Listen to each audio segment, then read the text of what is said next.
ce matin, notre sujet, qui vient d'être rappelé, s'intitule « L'iniquité en accroissement ». Revenons tout d'abord un peu sur ce que nous avons pu méditer hier soir, la contradiction. Vous avez sans doute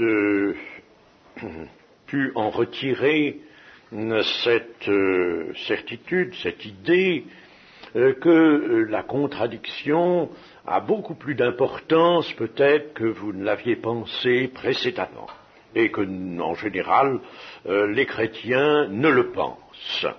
Il y a beaucoup plus d'importance à attacher à cette contradiction, comme notre frère l'a dit à l'instant.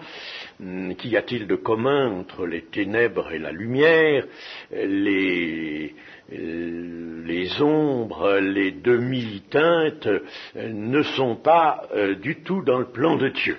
Ou ce sont les ténèbres, ou c'est la lumière.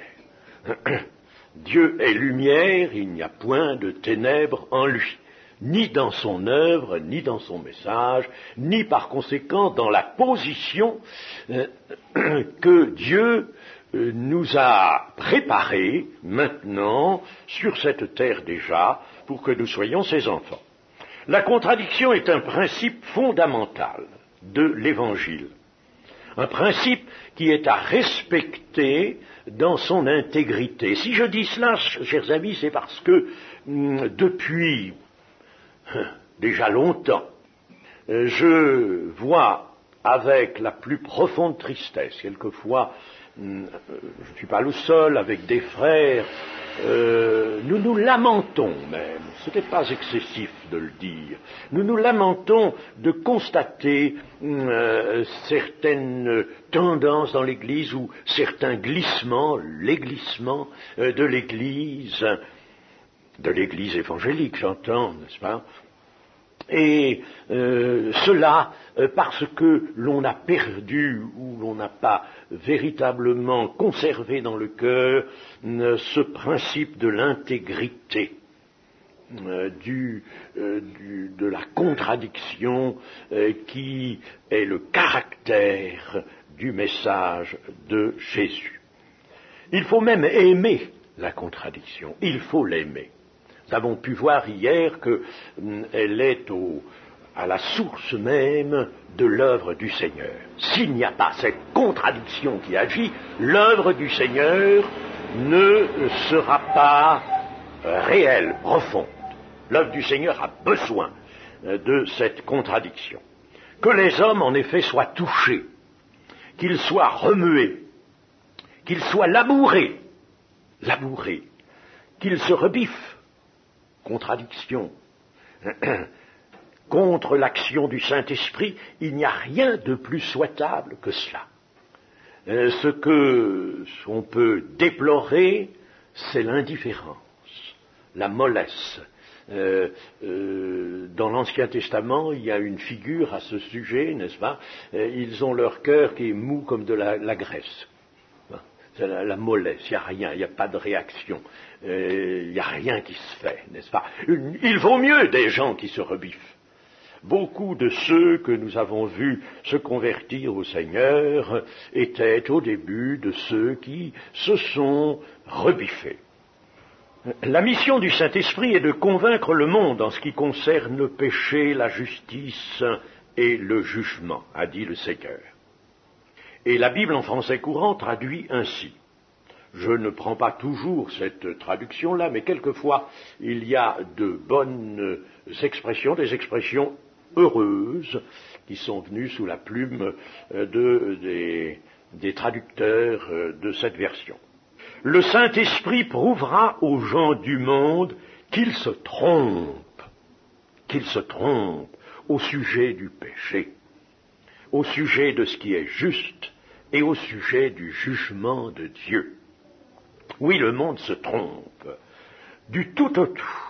Il n'a aucune vue sur la vérité. Jésus considérait ses contradicteurs contemporains comme des aveugles qui croyaient voir, des aveugles qui croient voir. Devant eux, il réaffirmait le principe de la contradiction. Je suis venu dans ce monde pour un jugement, pour que ceux qui ne voient point voient, et que ceux qui voient deviennent aveugles. Ceux qui croient voir, à leur manière, à eux, deviennent aveugles. De loin, à notre intention, le prophète Habacuc proclamait ceci, celui qui se gonfle d'orgueil n'est pas sur le droit chemin, mais le juste vivra par sa foi. Rien de l'état humain ne saurait être amendé, amélioré, réparé.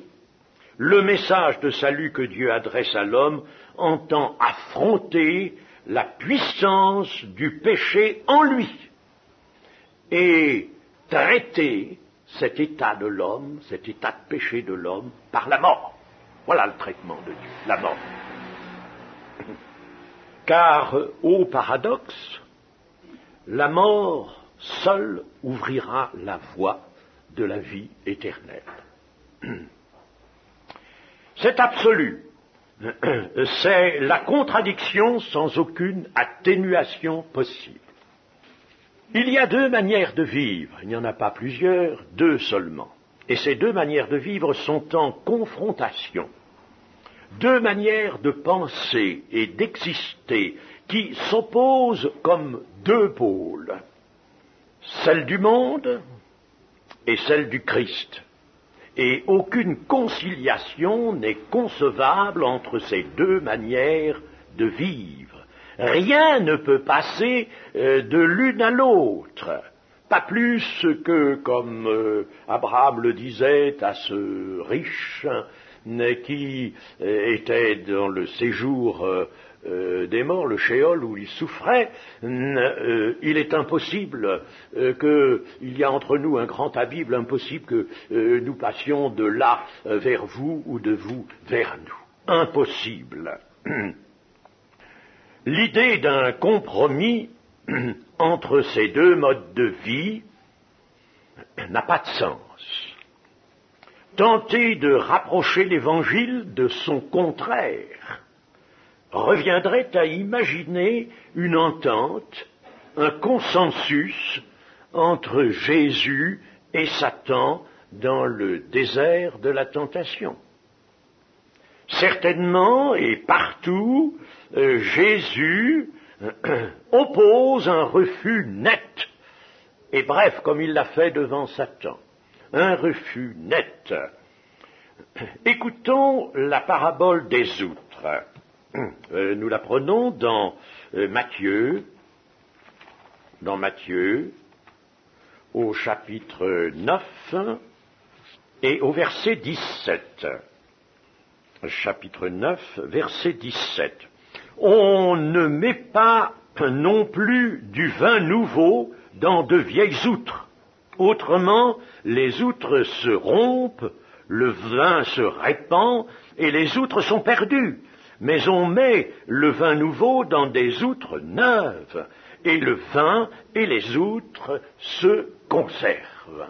Voilà comment, quelle figure ici le Seigneur a employé pour nous montrer qu'il était impossible de mettre un peu d'évangile, même un peu beaucoup d'évangile, dans une situation conservée, une situation qui n'a pas été entièrement balayée par la repentance, une repentance réelle et profonde. C'est absolument impossible cela. Et le peu que des gens religieux peuvent conserver, il est possible que des gens religieux conservent quelque chose de ce qu'ils ont appris, de leur position religieuse, disons, eh bien, s'ils veulent mettre l'Évangile en accord avec cette position, ils ne veulent pas abandonner cette position, ils vont tout perdre. Même le peu qu'ils pouvaient avoir, tout sera perdu. Peut-on réconcilier la chair et l'esprit? L'Épître aux Galates nous montre que la chair et l'esprit sont en opposition l'un et l'autre, et que la chair a des désirs contraires à ceux de l'esprit en a de contraires à ceux de la chair, et cela est voulu afin que vous ne fassiez pas ce que vous voudriez, dit ce texte. Donc, on ne peut pas réconcilier, jamais on ne pourra réconcilier la chair et l'esprit. C'est une situation peut-être, à un certain point de vue, inconfortable pour le chrétien que d'avoir en lui cette opposition. Mais il l'a. À lui, par la foi, par la fidélité, par le désir de plaire au Seigneur, par l'amour qui doit promouvoir tous ces élans, eh bien, à lui de tenir la chair en respect, la tenir crucifiée. Mais cette opposition, elle existe en chacun de nous. La chair, vous le savez, c'est la nature première de l'homme, et l'esprit dans l'homme, nous aurons l'occasion d'en parler, de l'esprit dans l'homme, c'est lui qui a communication avec l'esprit de Dieu, avec Dieu. Et la chair et l'esprit sont deux antagonistes constamment en conflit, se disputant la priorité. Peut-on réconcilier Ésaü et Jacob quand nous avons lu l'histoire de ces deux frères? Eh bien, nous avons bien compris que Ésaü a déplu à Dieu. D'ailleurs, le prophète dit que Dieu a haï Ésaü et il a aimé Jacob. Pourtant, Jacob était un drôle de garçon, pas toujours bien net, au point de vue moral. Non, ça n'allait pas très bien. Il aimait tromper, il trompait. Et pourtant, c'est lui que Dieu préfère. Parce que Ésaü a été, lui, le profane. Ésaü avait le droit d'aînesse. Et ce droit d'aînesse, il l'a méprisé. À quoi cela me sert? Mon grand-père Abraham est mort. Mon père Isaac est vieux, va mourir. Moi, je vais mourir. À quoi me sert? À quoi me servent ces promesses? Un plat de lentilles après cette chasse qu'il affectionnait tant. Au retour de la chasse, un plat de lentilles qui sentait si bon. Allez, tu veux le droit d'aînesse, Jacob, prends-le. Moi, je prends les lentilles. Il prend ce qui est immédiat. Il a saisi ce qu'il voulait pour l'instant, lui. Et pour cela, il s'est dessaisi de ce dont Dieu l'avait fait porteur, mais qui était pour le futur. Il s'est dessaisi de cela. Et Ésaü est l'homme de chair, et le type de l'homme de chair. Jacob, par contre, lui, sera transformé, il sera transformé plus tard. Et en tout cas, c'est lui qui prenait plaisir sous les tentes de Sem à entendre parler de l'Éternel. On ne peut donc pas réconcilier Ésaü et Jacob. L'œuvre de Dieu demande à ce que nous l'aimions, et nous ne pouvons pas être indifférents à l'égard de l'œuvre de Dieu. C'est sur la montagne de Sion que sera le salut, dit l'Écriture, dit le prophète Abdias exactement, et non sur la montagne d'Ésaü. A-t-on pu réconcilier le roi Saül et le roi David?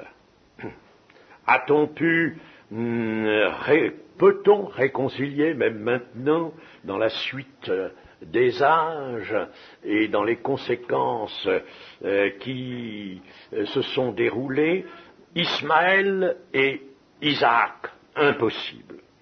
Celui qui était né selon la chair persécutait celui qui était né selon l'esprit, dit l'Épître aux Galates en son chapitre 4. L'opposition entre la chair et l'esprit sévit dans le cœur du chrétien, mais à l'échelle du monde. Cette opposition explique l'antagonisme irréductible entre la manière d'exister des hommes et celle qu'apporte le Christ de l'Évangile.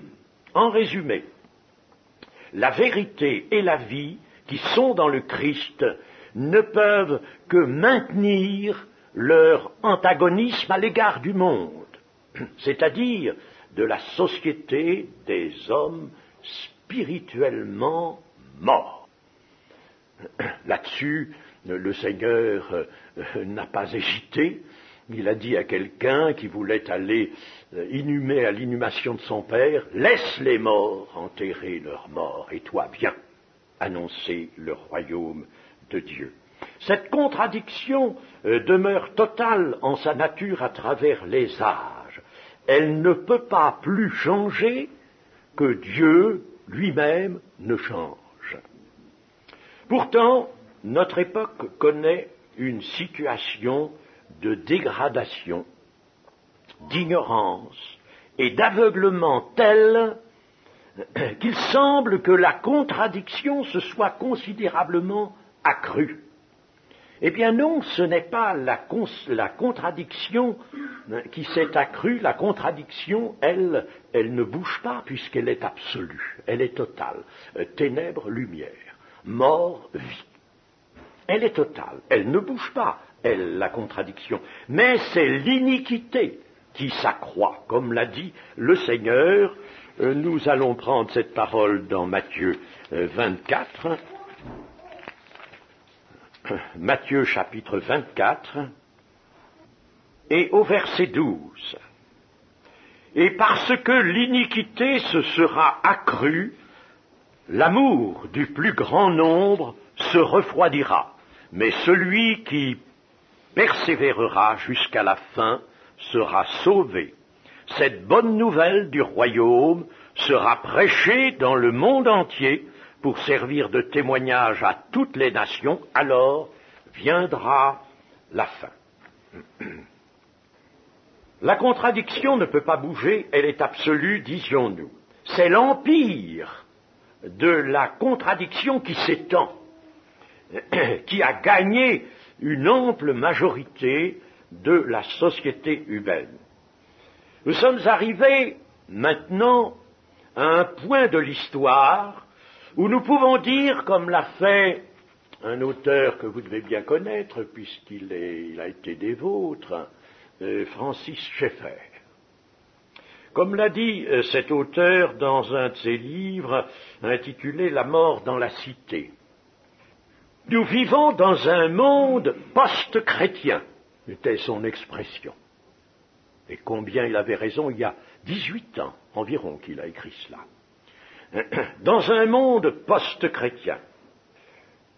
Et Francis Schaeffer avait déjà toute raison d'affirmer que la culture chrétienne avait complètement perdu sa prépondérance. Ce sont ces termes. Elle a perdu sa prépondérance. C'est vrai. C'est absolument vrai, chers amis. Au moment où à la Chambre des députés en France, du Parlement français, on a discuté, il y a déjà un certain nombre d'années, la loi nouvelle sur l'avortement, un député a cru bon de parler de la morale chrétienne et de manifester son opposition au nom de la morale chrétienne. Ah, chers amis, presque tout le monde, toute la Chambre, s'est mise soit à rire, à se moquer de cet intervenant, La morale chrétienne, mais qu'est-ce que c'est cela, lui a-t-on dit. Mais mon pauvre ami, mais à quel siècle vivez-vous? C'est fini, ça. Il n'est plus question de ça. Vous n'allez tout de même pas nous mettre ça en avant, dans les jambes maintenant. La morale chrétienne. Allons, voyons. C'est fini pour, voyez, par conséquent, un organisme d'État important, comme peut l'être la Chambre des députés, eh bien, il y a déjà plusieurs années que la morale chrétienne n'a absolument plus rien à faire dans la vie des hommes, dans la préparation des lois et des dispositions qui vont régir la vie des hommes. Oui, Francis Schaeffer, donc, nous dit que la culture chrétienne a complètement perdu sa prépondérance, ce qui est encore plus évident dans le temps actuel où la culture, dont on est si fier, et qui est même une idole, la culture, la mentalité ne conservent rien de leur ancienne imprégnation chrétienne. Il y a eu imprégnation chrétienne, chers amis. J'ai des documents qui montrent qu'en France, en Suisse, c'est différent. On est resté, enfin, je pense que l'imprégnation chrétienne s'est prolongée et s'est maintenue et se maintient, je pense, encore dans une notable proportion. Mais en France, cette imprégnation a disparu, on peut le dire. Elle a disparu. Elle n'a plus de place dans la mentalité moderne. Et c'est quelque chose de terrible que cela. Évidemment, vous me direz, c'était une imprégnation, bien sûr. Mais une imprégnation qui avait tout de même une certaine incidence. Par exemple, il y a 150 ans environ, en France, le ministère de l'Intérieur pouvait s'adresser aux préfectures, aux préfets et des départements et aux fonctionnaires de ces préfectures en leur recommandant de mettre la prière au commencement de toutes les séances de travail. Aujourd'hui, comme nous sommes loin de cela. Francis Schaeffer relevait cette constatation de l'état même du christianisme qu'il voyait comme absolument minoritaire. Et la situation relative du christianisme et de l'islam apparaît sous le jour que voici. Selon la revue Les Cahiers de l'Orient, il y aurait 3 200 000 musulmans en France. Je ne parle pas de la Suisse, je ne connais pas la situation de la Suisse, mais en France, 3 200 000 musulmans, dont la moitié seulement sont étrangers. Et parmi les étrangers, 1 million environ d'Algériens. Ces musulmans sont actuellement stimulés d'une façon assidue par diverses actions. Et par conséquent, ils sont tous pratiquants, même ceux qu'on appelle les Algériens, qu'on appelle les beurs, et qui sont ceux qui sont nés en France, sont donc d'une seconde génération. Même ceux-là ont été rappelés à la pratique de l'islam. Le catholicisme, lui, régresse constamment en nombre. Et il compte en France maintenant 6 millions d'adeptes recensés. Il en a compté 12, 14.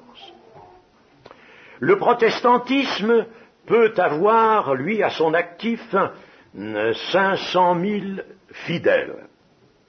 Fidèles, si tant est qu'on puisse employer ce terme. Y compris les évangéliques. Au total, le christianisme, donc en France, atteindrait approximativement 6 500 000 personnes. Mais ces chrétiens ne fréquentent leur église qu'en raison de 7 ou 8%, selon des sondages sérieux qui ont été pratiqués. Et ces 7 ou 8% de chrétiens sont donc les seuls pratiquants, les seuls chrétiens pratiquants. Et ceux qui comptent en fait, les autres, sont recensés comme chrétiens, mais ne pratiquent absolument pas leur religion. La situation pour la France est donc celle-ci: musulmans pratiquants 3 200 000, chrétiens pratiquants 500 000. L'islam est en réalité la première religion pratiquée en France. Voilà une situation qui n'est pas si ancienne que cela, chers amis. Et c'est quelque chose tout de même de grave. Par ailleurs, la presse a plusieurs fois mentionné les conversions à l'islam qui se produisent en France. Déjà, 200 000 Français de souche sont convertis à l'islam. Et vous avez certaines personnes connues comme Maurice Béjart et Roger Garaudy sont convertis à l'islam.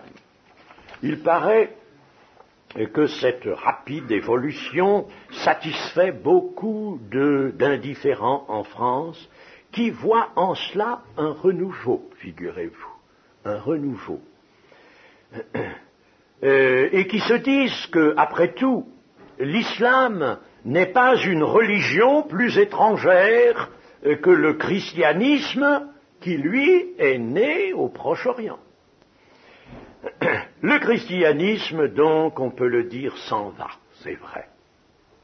Son dépérissement caractérise l'évolution des idées et la mentalité contemporaine. Si la mentalité est arrivée au point où elle en est maintenant, c'est bien en raison du dépérissement du christianisme et de l'évasion de cette imprégnation qu'il possédait auparavant dans la société française. Et puis alors autre chose, c'est que nous voyons l'islam accueilli. L'islam est accueilli. En octobre 1984, la revue Croire aujourd'hui a publié un article documenté intitulé « L'islam et nous ». Et elle faisait place à des sentiments de large compréhension.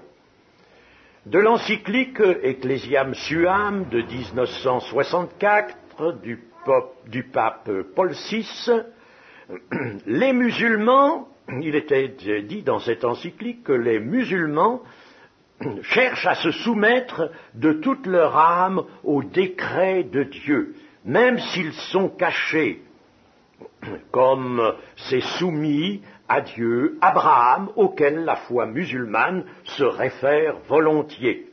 Bien qu'ils ne connaissent pas Jésus comme Dieu, on a l'air de pas trop s'en émouvoir, ils le vénèrent comme prophète. Ah, alors c'est déjà quelque chose. Ils le vénèrent comme prophète. Vous voyez, n'est-ce pas, l'esprit de cela déjà, rien que de cela. Hein. Connaissent pas Jésus comme Dieu. Oh, bon, oui. Mais ils le vénèrent comme prophète, alors peut-être que tout de même, ça peut aller tout de même. Oh, c'est quelque chose d'épouvantable. Vous voyez cette dissolution vraiment de la pensée chrétienne. Ils honorent sa mère virginale, Marie, et parfois même l'invoquent avec piété. De plus, ils attendent le jour du jugement où Dieu rétribuera tous les hommes ressuscités. Par conséquent, les musulmans aussi. Ainsi, l'Église catholique regarde avec estime les musulmans. Nous aussi, nous voulons les estimer en tant qu'hommes, bien sûr, les aimer même, n'est-ce pas? Je peux en dire quelque chose parce que j'ai vécu au milieu d'eux. Les aimer, nous les avons aimés. Nous leur avons apporté plus que l'Ancien Testament, Abraham et Moïse. Ils aimaient beaucoup entendre parler d'Abraham, de Moïse. Et nous leur avons apporté Jésus-Christ, ça c'était plus difficile.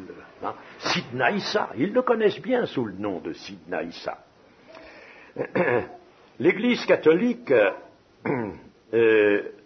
elle pousse aussi loin qu'elle le peut ce rapprochement avec l'islam. Dans la collaboration, on est côte à côte, est-il écrit, regardant ensemble dans la même direction et travaillant ensemble au nom de notre foi commune en Dieu à la réalisation des dimensions de l'homme et de l'humanité. Les catholiques et les musulmans travaillent ensemble à cela. Le témoignage des apôtres dans le Nouveau Testament, qui est à la base de la foi chrétienne, est parfois appelé la révélation constitutive. Vous voyez quelle habileté de langage. La révélation constitutive du dépôt révélé. Mais la révélation elle-même n'est pas close, ajoute-t-on, car le sens de l'événement Jésus-Christ n'est pas encore totalement dévoilé. Ah. Ce dévoilement est appelé à se poursuivre jusqu'à la fin des temps. Il y a place pour une révélation explicative. Et le Coran est regardé comme cette révélation explicative. Et on recherche même, actuellement on dit que le Coran est une parole de Dieu. On cherche à aller un peu plus loin pour dire le Coran est la parole de Dieu, comme la Bible. Le Coran met sur le mystère infini de Dieu un accent tout à fait différent, bien sûr, de celui de l'Évangile. Mais la recherche théologique sur le rapport à découvrir entre le christianisme et l'islam va se prolonger dans les conseils du Vatican, notamment au sein du groupe de recherche islamo-chrétien, le GRIC, qui est en pleine activité. À vrai dire, l'une des constatations que l'on peut faire aujourd'hui est que le christianisme s'évade dans toutes les directions et que de plus en plus sa matière propre se dissout. Nous arrivons donc à l'apostasie. C'est bien le temps de l'apostasie. Je voudrais relire ce que l'apôtre Paul nous dit dans 2 Thessaloniciens, chapitre 2. 2 Thessaloniciens, chapitre 2 et verset 3. Que personne ne vous séduise d'aucune manière, car il faut que l'apostasie soit arrivée auparavant, et qu'on ait vu paraître l'homme du péché, le fils de la perdition, l'adversaire qui s'élève au-dessus de tout ce qu'on appelle Dieu, ou de ce qu'on adore, jusqu'à s'asseoir dans le temple de Dieu, se proclamant lui-même Dieu. L'apostasie, c'est un terme qui signifie démission de la foi, démission, se démettre de la foi. Apostasier, c'est se démettre. C'est un retour à l'aveuglement. Et malheureusement, cette apostasie connaît maintenant un développement vertigineux. Pour Francis Schaeffer, la responsabilité première de l'apostasie repose sur la génération actuelle et sur celle qui l'a précédée.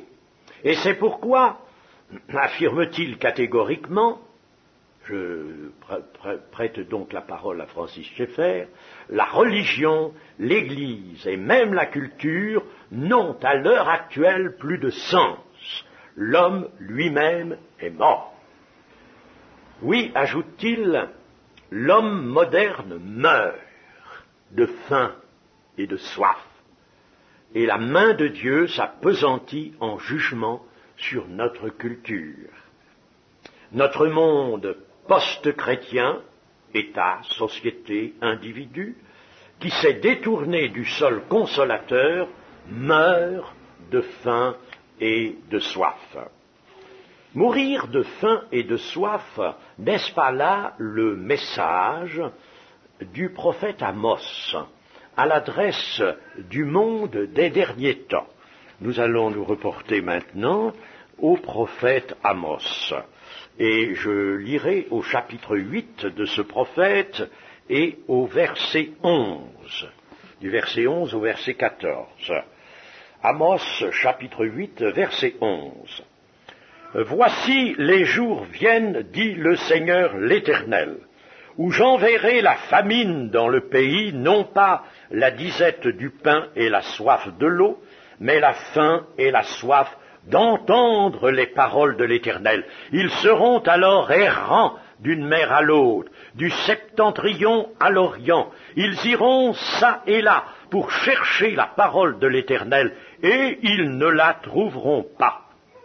En ce jour, les belles jeunes filles et les jeunes hommes mourront de soif. Ils jurent par le péché de Samarie, et ils disent, vive ton Dieu Dan, vive la voix de Beersheba, mais ils tomberont et ne se relèveront plus. Nous avons ici, dans ce passage, je ne veux pas analyser complètement, mais nous avons des indications qui nous montrent bien que cette prophétie est destinée au temps de la fin, c'est-à-dire à nous-mêmes. En effet, d'une mer à l'autre, c'est la terre entière qui est ainsi évoquée. Il s'agit bien d'un temps de détresse. Ils ne la trouveront pas, la parole de Dieu. Il y a donc un moment où ce sera le refus de Dieu, le terrible silence de Dieu, un terrible silence de Dieu. Nous voyons là un peuple saisi du profond besoin, exigeant comme l'est la faim et la soif, d'entendre les paroles de l'Éternel. Et ce peuple, malheureusement, décide bien tard à rechercher la parole de Dieu, qu'il délaissait quand elle lui était offerte à profusion. Et c'est pourquoi, alors ensuite, Dieu fait régner le silence. Ils la chercheront, mais ils ne la trouveront pas. C'est une menace, certes, mais aussi, dans toute menace, il y a incitation de Dieu. Il y a avertissement et incitation de Dieu, incitation à entendre la parole de Dieu, à la recevoir vraiment au fond des cœurs, au moment où elle est délivrée, au moment où la liberté permet de la diffuser, de la prêcher. Et nous avons vu au verset 14 que ces belles jeunes filles et ces beaux jeunes gens, la jeunesse de ce moment, jurent par le péché de Samarie, et ils disent, vive ton Dieu Dan. Vive la voix de Beersheba, mais ils tomberont et ne se relèveront plus. Le péché de Samarie, c'est le veau d'or. Le veau d'or, on avait fait là encore en ces circonstances, un veau d'or dans le nord et un dans le sud. Le veau d'or. Et le veau d'or, c'est le détournement du culte vers les divinités que l'on se donne soi-même. Détournement du culte qui est dû à Dieu, de l'adoration en esprit et en vérité, dû à Dieu, détourné au profit de divinités que l'on se donne soi-même. Et en cela réside la cause du châtiment dont fait mention le prophète Amos, le châtiment à venir, et qui vient déjà. Car on constate maintenant une tendance à chercher sécurité et assurance ailleurs qu'en Dieu, même dans nos milieux évangéliques, chercher assurance ailleurs qu'en Dieu, et cela se renforce malheureusement. Pourquoi ailleurs qu'en Dieu? Voilà un point d'examen de la foi pour nos milieux évangéliques. On devrait s'examiner sur ce point-là. Pourquoi ailleurs qu'en Dieu? Pourquoi chercher ailleurs qu'en Dieu? Ailleurs qu'en Dieu parce que la parole de Dieu ne conserve plus dans les cœurs l'autorité absolue qui lui appartient, et ainsi nos pensées ne se laissent plus entièrement pénétrer et conduire par la parole. Nous reconnaissons verbalement quelle est la parole de Dieu, mais non plus toujours en fait. Le Saint-Esprit est attristé. Il y a eu un veau d'or au moment où le peuple s'engageait dans ces longues pérégrinations du désert. Le veau d'or que Aaron avait consenti à ériger dans le désert à la demande des enfants du peuple d'Israël. Ceux-ci affirmaient devant le veau d'or, et Aaron même, lui-même le disait, « Israël, voici ton Dieu qui t'a fait sortir du pays d'Égypte. » Le veau d'or était considéré comme l'Éternel. Voilà ton Dieu qui t'a fait sortir. Et en effet, il y eut une fête autour du veau d'or, et cette fête, le livre de l'Exode le précise, a été célébrée en l'honneur de l'Éternel devant le veau d'or. En l'honneur de l'Éternel. C'était toujours l'Éternel, mais représenté, vu dans le veau d'or, par le moyen du veau d'or. Le veau d'or, c'est-à-dire un taureau d'or. Un taureau d'or qui symbolisait la force. Le peuple avait besoin de quelque chose qui symbolise la force. Et l'on se satisfaisait du symbole factice qu'était ce taureau d'or, au lieu et place de l'authentique puissance de Dieu dans la vérité au fond des cœurs. Et, chers amis, voilà un défaut qui est réapparu maintenant dans nos milieux. Mais le taureau d'or ne pouvait représenter, peut-être que la force, il représentait la force, mais il ne pouvait pas représenter la grandeur, ou la justice, ou la bonté et la miséricorde de Dieu. Il ne pouvait représenter rien de la gloire de Dieu. La force seulement, la force. Et actuellement, on se contenterait de cela. La force. On voudrait une foi qui ne s'attachant qu'à la puissance extérieure, actuellement représentée. Et chers amis, ça, c'est un veau d'or. Le veau d'or ne pouvait représenter donc rien de la justice, de la bonté, de la miséricorde de Dieu, rien de sa gloire. Alors, qu'arriva-t-il? C'est que le peuple eut la liberté de boire, de manger, de se divertir jusqu'à se corrompre, puisque dans cette représentation de Dieu, il n'y avait que la force. Il n'y avait pas autre chose. Et alors, la mort vint frapper le peuple infidèle. 3000 hommes, nous dit le récit de l'Exode, 3000 hommes périrent. Aaron n'avait pas su maintenir fermement le principe de la contradiction tellement présent déjà dans l'Ancien Testament. La contradiction de l'esprit à l'égard de la chair. Et cette contradiction était abandonnée. Alors, elle revint, la contradiction. Dieu la fit revenir, mais en forme de châtiment. Et par quel moyen? Par l'épée. Ah, nous allons en parler dimanche, je vous l'ai déjà dit. Nous allons en parler de l'épée. Par le moyen de l'épée. La contradiction revint. Dieu la ramena par l'épée, mais 3000 hommes périrent. Aujourd'hui, le taureau d'or, donc, je vous disais, réapparaît. On veut une démonstration de puissance extérieure. On ne pense plus et on n'aspire plus à la puissance intérieure. L'amour est doué, l'amour de Dieu, qui est versé dans les cœurs par le Saint-Esprit, est doué, lui, d'une puissance extraordinaire. Et c'est cette puissance qui est efficace au-dessus de tout.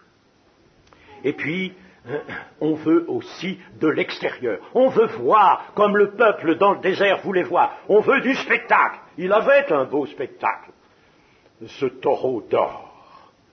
Eh bien, pour ça, on avait sacrifié tous les bijoux des femmes. Et maintenant, l'on fait bien des sacrifices aussi pour s'engager dans ce qui est visible, dans le sensible, dans le spectacle, dans le spectaculaire. Le spectacle, le spectaculaire, maintenant, on voit que le monde évangélique a soif de cela. Et ça va loin, et ça va vite. Je disais que dans la revue Certitude, un numéro tout à fait récent, qui est la revue de Pierre Gadina, un pasteur très estimable, eh bien, il y avait un compte-rendu sur le festival récent de Sephora Musique. Sephora Musique a son centre à Reims, en France. Et là, il y a un débordement excessif, et ce sont des artistes. Il n'est plus question de ministère là-dedans. Les ministères sont relégués à un rang insignifiant, même c'est à peine si on en fait mention, mais on voit des artistes avant tout. Et le compte-rendu de la revue Certitude de ce festival faisait, lui, état notamment, entre autres choses, d'une pièce de théâtre qui avait été jouée, une pièce au cours du festival chrétien, une pièce de théâtre qui avait été d'un drôle extraordinaire. Et je retiens l'expression de la revue, on croulait de rire. Mes amis, quand je lis des choses comme ça, je dis, ô Seigneur Dieu, Seigneur, retiens encore ton jugement. Retiens encore ton jugement. Car les choses vont loin, sont graves. On faisait aussi de la prophétie le sujet d'une comédie musicale, etc., etc. Vous croyez que Dieu peut accepter cela? Mais savez-vous ce qui se passe? C'est qu'en réalité, par ces différents moyens qui prennent de l'extension, de l'ampleur, et je vous dis, ça va à une vitesse qui m'effraie, eh bien, on fait sa propre satisfaction. On ne cherche pas la satisfaction de Dieu, on cherche la sienne. Une preuve est très simple. Prenez dans nos assemblées en France les réunions de prière. Vous n'y verrez pas grand monde. On a même publié un jour dans la revue Pentecôte, on a publié un article avec un encadrement noir, la réunion de prière est morte. Un avis de décès. Bon. La réunion de prière, vous n'y verrez personne. Annoncer une comédie musicale, annoncer un concert, vous allez remplir la salle. Et il n'y a pas bien longtemps, dans mon petit pays de Ganges, 3500 habitants, mais c'est un pays de huguenots, autrefois, il y a un temple qui contient 10 000 places, où il y a 40 personnes en ce moment. Eh bien, il y avait, il n'y a pas longtemps, organisé par l'armée du salut, dans la salle des fêtes, qui est vaste, il y avait une comédie musicale avec des jeunes. La salle était pleine, absolument pleine. Mais, en d'autres occasions, aussi, cette salle a été utilisée soit par l'armée du salut, soit par d'autres organisateurs. Il y a eu des missions, et des missions de prédication de la parole de Dieu. Il y avait 15 à 16 personnes, une vingtaine de personnes. La salle n'était pas pleine. Voilà, chers amis, voilà ce qui caractérise l'état des choses actuelles. On fait ce qui réjouit la chair, on réjouit l'âme. Et nous savons que la parole de Dieu n'est pas destinée directement à l'âme, elle est destinée à l'esprit. Et c'est par l'esprit qu'elle touche l'âme. Parce que l'esprit de l'homme a autorité sur l'âme. Mais toucher l'âme directement, la sensibilité, l'émotivité, et prétendre faire l'œuvre du Seigneur par cette voie-là, mais c'est n'avoir rien compris au message du Seigneur Jésus-Christ. Revenons à la parole prophétique de Jésus-Christ lui-même, Matthieu 24, que nous avons lu tout à l'heure. Avant ce que j'ai lu, il y a ceci, de nombreux faux prophètes surgiront et ils entraîneront beaucoup de gens dans l'erreur, et comme les gens vivront de plus en plus sans foi ni loi, et que le mal fera des progrès constants, l'amour du plus grand nombre se refroidira, mais celui qui tiendra ferme jusqu'au bout sera sauvé. Ça, c'est la version, la transcription moderne d'Alfred Kuhn. Et après avoir indiqué l'annonce de l'Évangile dans le monde entier, pour généraliser le témoignage, le Seigneur conclut « Et alors viendra la fin ». La version seconde emploie toujours, elle, le terme d'iniquité. Le terme d'iniquité qui a pour signification celle-ci, c'est la vie sans loi, sans frein, c'est tout ce qui est opposé à la justice de Dieu vécue, c'est le mal, c'est la frénésie qui l'amplifie, c'est tout ce qui dans la vie humaine est contraire au grand ordre de Dieu, la justice éternelle de Dieu, c'est le grand ordre. Dieu règne, le trône de Dieu est établi sur la justice et l'équité. C'est un état de choses, une manière d'exister en opposition formelle avec le seul ordre possible que réclame la vie éternelle. Donc, le monde maintenant vit d'une manière telle qu'il est en complète opposition avec l'ordre que réclame la vie éternelle. Et cette opposition étend ses manifestations abominables dans tout le tissu social, d'où une métamorphose de la société. L'imprégnation chrétienne, avons-nous dit, a disparu. C'est bien la société post-chrétienne qui, de plus en plus, se trouve soumise à des pressions considérables de la part des puissances du mal. L'homme contemporain devient avide du plaisir et rien ne peut le retenir, toute barrière morale et spirituelle étant supprimée. Selon les termes hébreux dans l'Ancien Testament, l'iniquité, c'est ce qui est tortueux, ce qui est folie, folie dépassant toute mesure, ce qui est révolte contre les lois de la vie. Passion, vice, violence, tyrannie, hypocrisie, corruption des mœurs. Il y a donc dans le monde une mystérieuse force d'ascension du mal sous toutes ses formes, en raison du rejet de l'amour envers Dieu. On ne s'explique la frénésie du mal à l'heure actuelle que par deux causes. La première, c'est la nature déchue de l'homme. L'homme est de plus en plus livré à cette nature déchue parce que toute imprégnation chrétienne disparaît. Deuxième cause, le mystère de l'iniquité où sont cachées des puissances démoniaques. On peut dire que l'accroissement spectaculaire de l'iniquité est la révélation d'une fin prochaine. Il est impossible que ça aille loin. Maintenant, la montée du mal est l'évasion de l'amour envers Dieu et envers le prochain.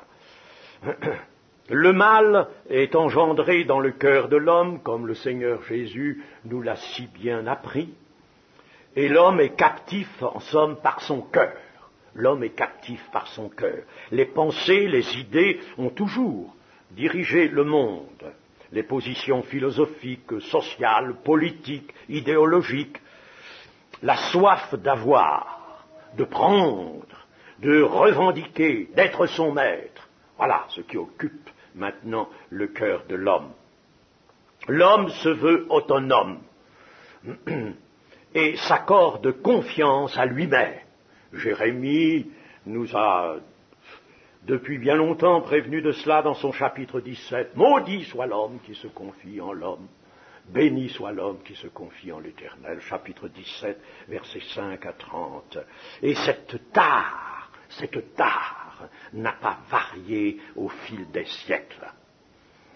Or, la seule vocation que l'homme a reçue est d'être à l'image et à la ressemblance de Dieu, d'être, comme dit Paul dans les Éphésiens, chapitre 2 et verset 22, d'être une habitation de Dieu en esprit. L'homme a été créé pour cela, être une habitation de Dieu en esprit. Et nous, qui avons répondu à l'appel de Dieu, nous, chrétiens, ne devons-nous pas être au premier chef cette habitation de Dieu en esprit? Quand il est séparé de Dieu, l'homme se divinise fatalement. La parole du serpent en Éden était vraiment la fine séduction, la séduction solide pour des siècles. Vous serez comme des dieux. Mais, dirons-nous, cela c'est le monde sans Dieu. Mais nous, Église évangélique, provenons d'une réconciliation avec Dieu, d'une régénération, et nous sommes sortis de l'iniquité. Oui, c'est ce qui doit être, mais ce sur quoi il faut veiller. C'est ce qu'il faut garder, et on ne peut le garder qu'en se gardant soi-même, en gardant la parole du Seigneur, la garder. C'est tout un programme. En gardant la foi, comme dit Paul dans la première épître à Timothée. Et cela suppose un combat, le bon combat de la foi. Dans l'iniquité, le monde accroît sa pression sur l'Église, principalement en notre temps où il dispose de moyens extraordinaire. On a dit que les médias étaient une vraie caisse, une immense caisse de résonance. Et c'est vrai. Et la résonance se fait entendre dans l'Église. Et l'Église a sous les yeux des exemples qui l'entraînent peu à peu. Et elle se laisse malheureusement glisser. Voilà, chers amis, ce qu'il faut méditer, craindre. Il faut craindre cela, oui, il faut craindre cela, mais pour y obvier, il n'y a qu'une chose, s'approcher du Seigneur et vivre dans la communion avec le Seigneur, vivre dans une relation intime avec Dieu, avec Jésus-Christ. Là est le grand secret, si je puis dire, le grand secret de la vie véritablement chrétienne, que le Seigneur nous le permette. Amen.